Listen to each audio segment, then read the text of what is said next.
Welcome to the EchoCast, episode 120, Reaching the Summit. This is a podcast about the Division 2, its community, news, speculation, and updates. I am Bon Diesel. I do Division stuff such as this podcast, Twitch streams, and YouTube videos about the Division 2. Please take a moment to subscribe and rate this podcast on whatever platform you are listening to it on. It helps me get noticed. It helps me bring the info to more people. Whether that's a good thing or not is up to you. This episode, State of the Game Recap, Division 2 news and speculation, community topics, listener questions, and finally, content updates. Thank you to this month's Patreon supporters, Hassan, Christian, Darren, Tim, and PK. If you would like to support this podcast and my other content, please check out patreon.com/BonDiesel. I am willing to do promotions and so on and so forth for new and existing patrons. Let me know. I'm all ears. This week in the State of the Game Recap, we had Hamish, Bruce, Mackenzie, mostly talking about Title Update 11 and the PTS. This was a pretty meaty State of the Game. So obviously stay and listen to me talk about it because I've got lots to say, but it would, if you haven't watched it yourself, I probably would. There's stuff I am going to miss. There's a lot of detail that I just couldn't, this episode would be 2 hours long if I really dove into it. So I do suggest to go check it out, but you can get the kind of high level talk from me. So first, they talked about the PTS starting on September 4th. I am recording this on the 5th, so it's already available, and I believe it'll be available for 2 weeks. It'll be 2 1-week phases.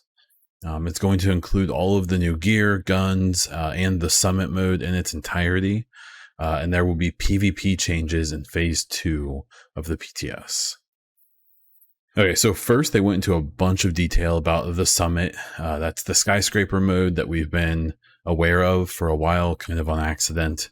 If you don't want spoilers, I guess skip this. I don't know. They're out there all over now because of the PTS, but we'll get more into it. So the summit, which we found out was called the skyscraper internally from the last PTS,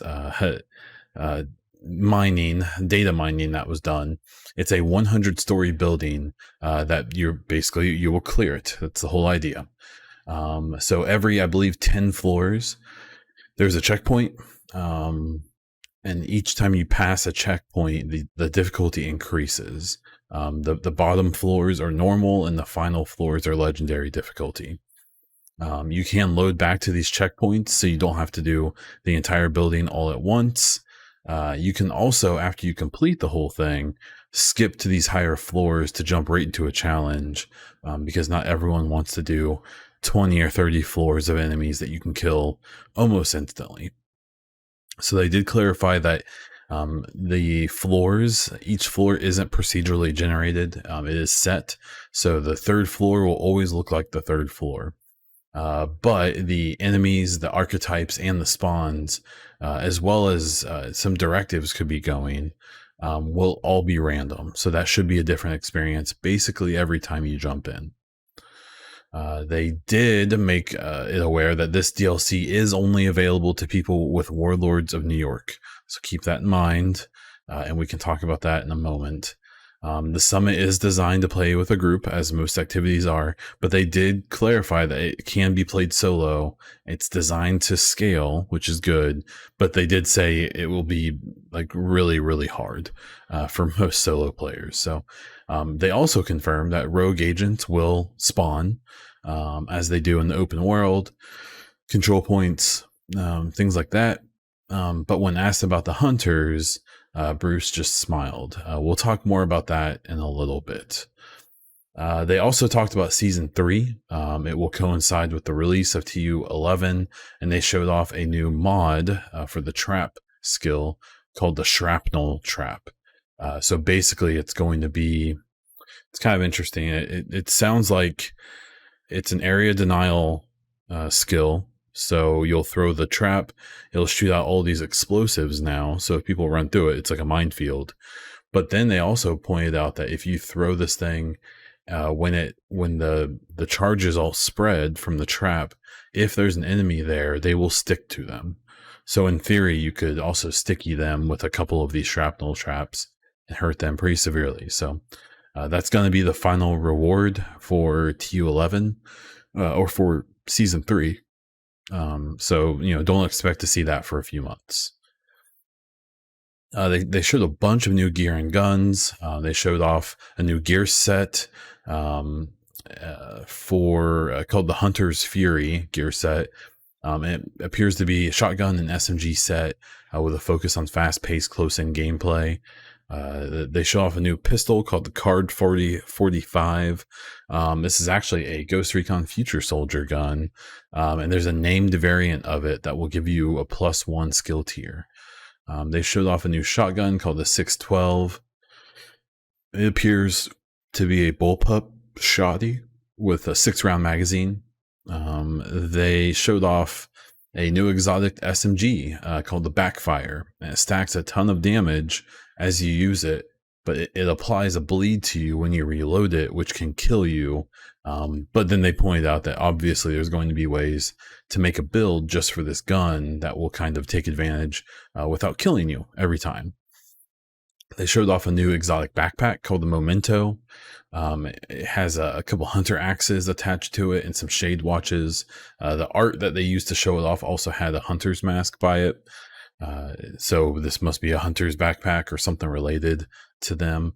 They also showed off an exotic chest rig called Ridgeway's Pride. That will cause bleed when you hit close-up targets. And the more of those targets that you hit, the more healing you can get. They also pointed out that this piece, the Ridgeway's Pride, the quests for it will open up after you beat the summit. And then last, they showed a new brand set called Ballstone Armory, which has a focus on armor regen, armor on kill, and incoming repairs. Okay, so that was the gist of it. As for the PTS, with my thoughts, I'm glad that they're starting it up. I think it's a terrible move to show all of the gear and guns. I mean, those are fine, but having all 100 floors of the PTS of the summit mode, I think is just not a good move for anyone. And I'll expand on that after the break because that's going to be a fun talk. The summit does look really cool. I think that mode seems great. Seems like a mix of kind of underground and resistance. There's already, even during this save game, there were already people saying like, but the bottom floors are going to be too easy. So, hey, I mean, you can skip to the top and have the tougher difficulty. I wouldn't be surprised if maybe at some point they give us an option to make the whole thing a certain difficulty level or something. I mean, we'll just have to wait and see, but we literally haven't gotten to touch this yet, and people are already complaining about it. That is a bit frustrating, but that's just my opinion. The new gear and guns look great. They don't really fit my playstyle, it seems like. Though that Card 45 could be interesting because I want to find out if the named variant, if it just has to be equipped or if you actually have to have it out to get that skill tier bonus. The shotgun, I mean, the shotguns in this game are just kind of mediocre, so we'll see what that's like. Hopefully they've been tuned a bit, so it will be more interesting. I do like the idea of having to beat the summit in order to, get that quest for the chest rig. I like those things. That's why I like the holster quest that you had to do and things like that. So, and then the Warlords of New York thing. I mean, I think if you're still playing this game and you still don't have Warlords of New York, I mean, it's a great expansion. It's a great story. It actually moves things along. And if you're playing the base game and you're bored, The seasons aren't the most amazing thing in the world. The manhunts aren't, but they're better than nothing, and they are something to do. And honestly, I've enjoyed doing them, even if I wouldn't say they're the most interesting content I've ever played in the game. So, is what it is. So, yeah, that's kind of my recap of it. I thought it was a great state of the game. They had lots of great assets to show off, and that's why I do suggest you actually go and check it out. And yeah, so that's it. So let's hit this mid-roll, and then I'm going to rant. Okay, so we'll just dive right straight into the Division 2 topics that I've selected. So PTS abuse. So I made a tweet, and that's how some of these topics always start off really fun, where I said, basically, I think that it sucks that the entirety of the summit is available, because I believe that there's people who have the attention of the community and such, aren't going to actually test anything. They're just gonna use it for content. And lo and behold, that's exactly what's happened. We're speed running the summit. I was asked if I understand what the P in PTS stands for, and someone messaged me privately and made a funny joke where they want to know if these people know what the T in PTS stands for. It's test. So there's that. What I don't like about the entirety of the summit being now available, and I mean, it's essentially out, only if you have a PC, though. Keep that in mind. There's just a focus on the speedrunning thing that's going on now, and making what are basically pointless PTS build videos and stuff. I'm not throwing any shade specifically at people like Nothing But Skills and stuff. That dude's a beast. He's awesome. So I'm definitely not throwing shade at him. Definitely throwing some at other people. But it's just, I'm fully aware that most of the data that's actually used from the PTS is from their back end. I would argue that basically, I would say very, very, very, very, very few things from people's videos and stuff like that ever actually get implemented or really taken in, because what people don't realize about the PTS is that it's the PTS isn't about like, hey, this is what we're working on, what do you think? The PTS is, hey, this is what's coming out, can you break it, basically. And I think that confuses people sometimes. Now, what I will say is that without this, the summit being on the PTS, there was an issue where on the 100th floor, the enemies that you're fighting can shoot through cover and kill you literally instantly. And so there's a thought that, well, Bond, if they didn't have the whole thing open, that wouldn't have been caught. Well, I'm just going to say that if that issue wasn't already known, and probably already is fixed in their current like development build, then that's on them. I'm not going to justify spoiling content. The first new mode, I understand that there's probably not much story to this and things like that. But the finale of that mode is kind of cool. And now that it's just out there and there's people chatting about it like it's, nothing, it's, that is spoiled, that has spoiled it. So, I don't know. So this was honestly, in my opinion, one of my more tame opinions on things. But of course, I got some kickback on it. And this is where my rant's going to begin. I'm done talking about the PTS. It is what it is for the most part. I'm going to be straight up. None of the kickback I've gotten is from anyone who I really give a shit about. Excuse my French. And mostly, it seems like, the little sarcastic subtweets and stuff have been from people it applies to. So maybe I hit a nerve. I don't know. I've never really, and I never really ever expect to see any creator of any size as anything other than just some other person who plays the game. So I'm gonna say stuff if I want, and if that offends them, then that's on them. And in this instance, my opinion really has only been reinforced, and it seems like it wasn't exactly an unpopular opinion. I never really want to start any real drama and all that crap, and even though I know a lot of these guys get off on that, That's fine. I don't care. I just say things that I want. And then I normally just mute conversations and ignore everything. Um, but what's interesting to me is that my opinion really seems to matter to people who don't follow me or um, who don't seem to care about what I say or think, but only do when it's something that they think that they can stand on a pedestal about. Um, I mean, over the years now, I've had multiple instances of like quote unquote known people in the division community and just the gaming community in general, who just can't take a single sliver of criticism, and will dismiss, block, unfollow, and sick all of their little minions on you if you say anything they don't like, or if you push back on them even just a millimeter, and it's like super weak shit. I mean, I've seen there's people who really rep themselves as being hard and don't care about anything, who, you know, in those DMs and those subtweets come off as pretty soft. So, you know, it is what it is.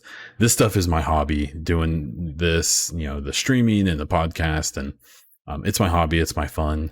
The division as well. I don't really have a ton of time to mess with it anymore. So when I do, it's like a rush almost to get everything done or even to stream and stuff. So I'm going to do whatever I want. I'm going to say whatever I want. And I found that most of the people who I interact with are down for that and even appreciate it. And the ones who don't, I mean, there's plenty of like clickbait sensationalists doofuses that you can go pay attention to if you want big giant capital letters and a bunch of fake community stuff and streams. Go nuts. There's plenty of that out there. If you don't appreciate what I've got going on, then I bet you'll appreciate what they do. So back to the PTS quickly. I did get responses from Yannick and even Thylander, basically citing the technical difficulties of doing a limited PTS or doing an NDA and things like that. And I get it. Like, I promise I understand. I know that to limit the summit to 10 levels would have meant doing literally an entirely separate build of the game just to do that. And that's not realistic. That's fine. I understand that doing an NDA for the community manager, the comm devs is insane. Like, because they have to follow up on reports and ban people and do stuff and, you know, do YouTube claims and do all that stupid stuff. I get it. I get that it's hard. But I still think that having an NDA on this type of stuff gets you your data and doesn't make it, you know, because essentially title update 11 is out now, right? For all intents and purposes.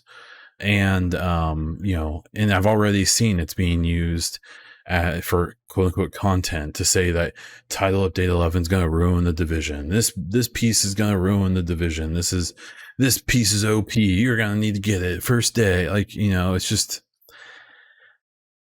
I don't know.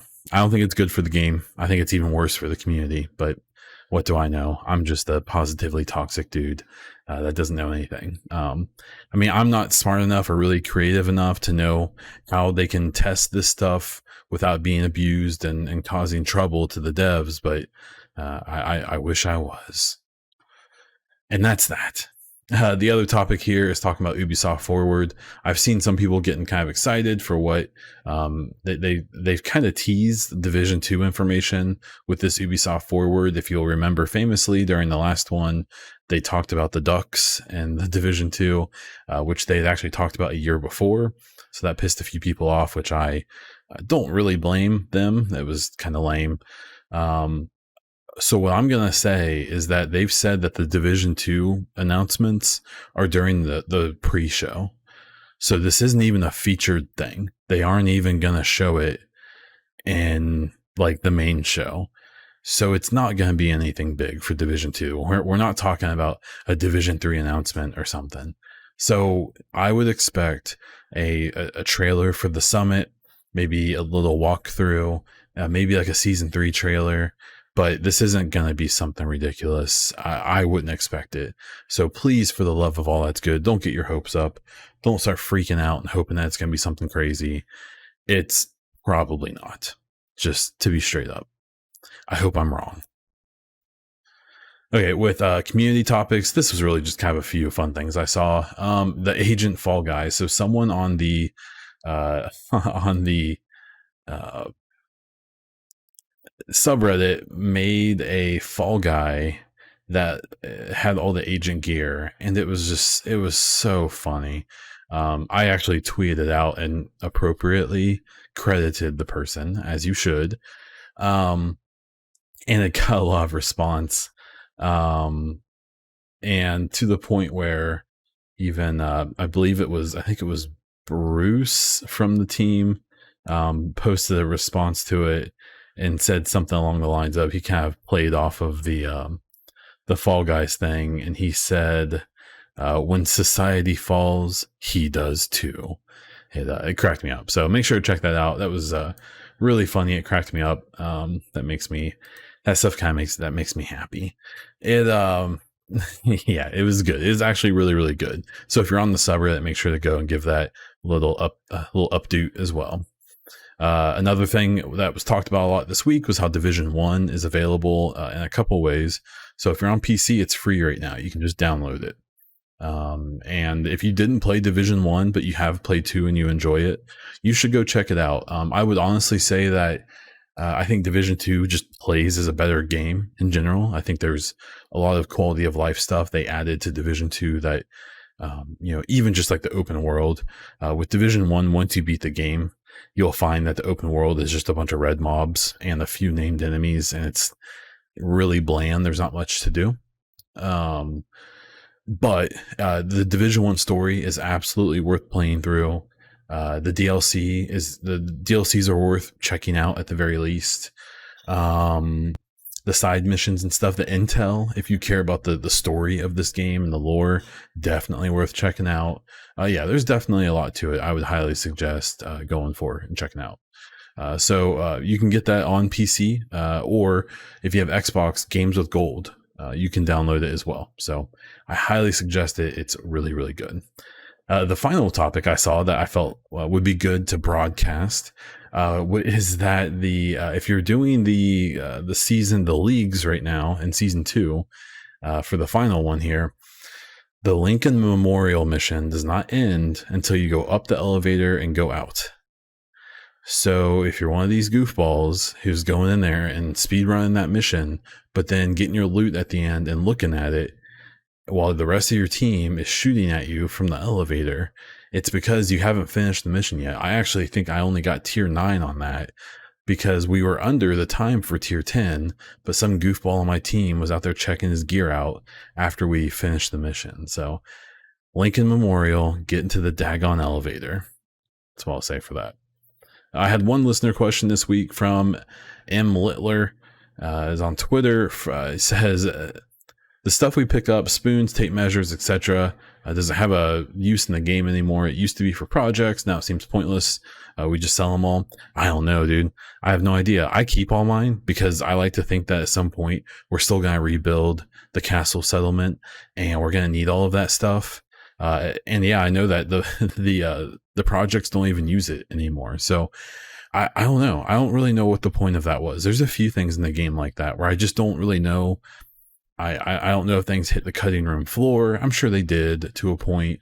I really have to imagine that those things have a purpose.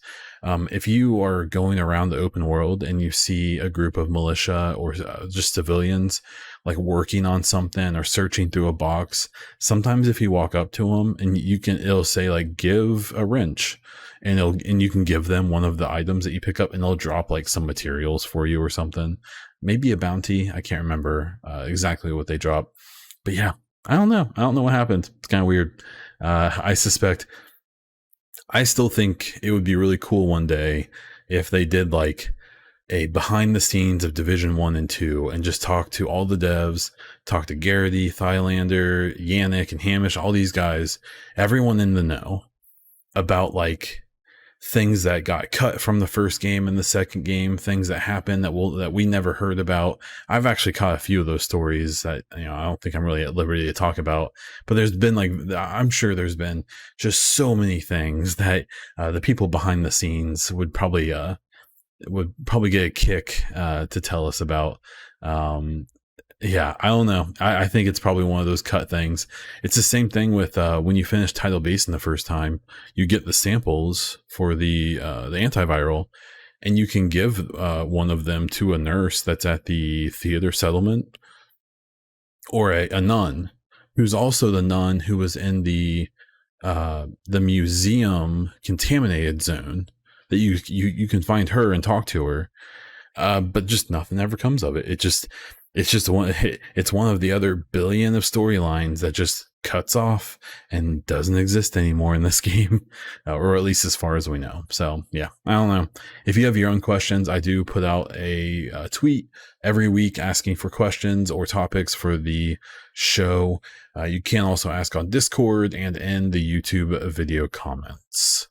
As for content updates, I am still working on my hunters on stream. I finally decided to knock those out.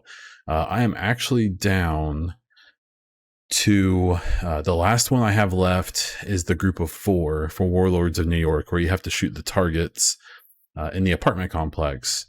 So I'm not looking forward. I've spawned them once and it was a nightmare. I tried to do it with a rando and it did not work.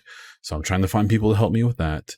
And then when I spawned the school hunters, one of them just despawned immediately. He just disappeared.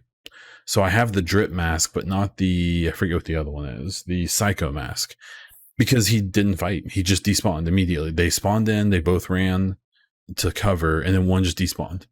So myself and a random killed the other hunter, and he dropped the key and gave me the drip mask. So I only need 1 more key, but I need 5 more masks.